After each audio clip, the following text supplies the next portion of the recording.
বাংলা নববর্ষ নতুন বছরের নতুন আলো, নতুন স্বপ্ন, আনন্দের এক অপূর্ব উৎসব।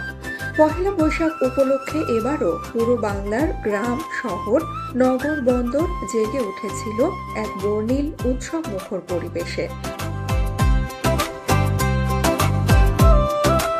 ঢাকা বিশ্ববিদ্যালয়ের চারুকলা অনুষদ থেকে শুরু করে দেশের প্রতিটি জেলা উপজেলায় আয়োজিত হয় বৈশাখী মেলা।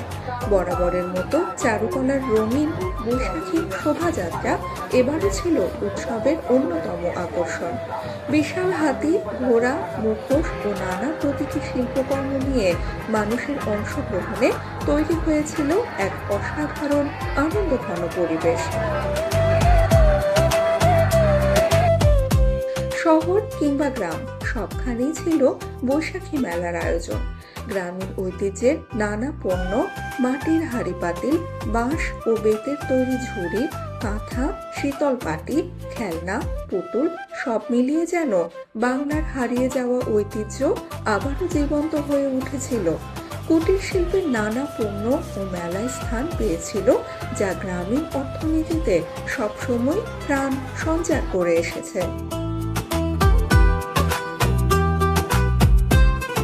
বৈশাখী মেলার খাবারের স্টলগুলোও ছিল ভীষণ আকর্ষণীয়।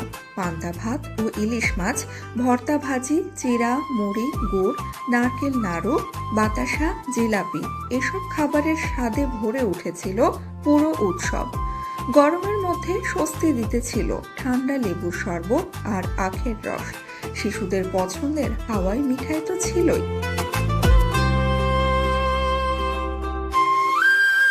শুধু কেনাকাটা আর খাবারই নয়, বৈশাখী মেলায় ছিল নানা ধরনের গ্রামীণ খেলা ও বিনোদনের আয়োজন।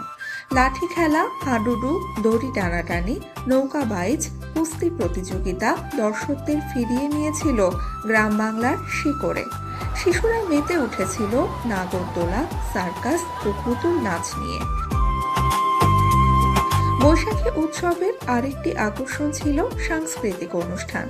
লোকসঙ্গীত, বাউল গান, রবীন্দ্রসঙ্গীত, নৃত্যনাট্য ও নাটক সবকিছুতেই ছিল বাঙালির প্রাণের কথা ও সুর।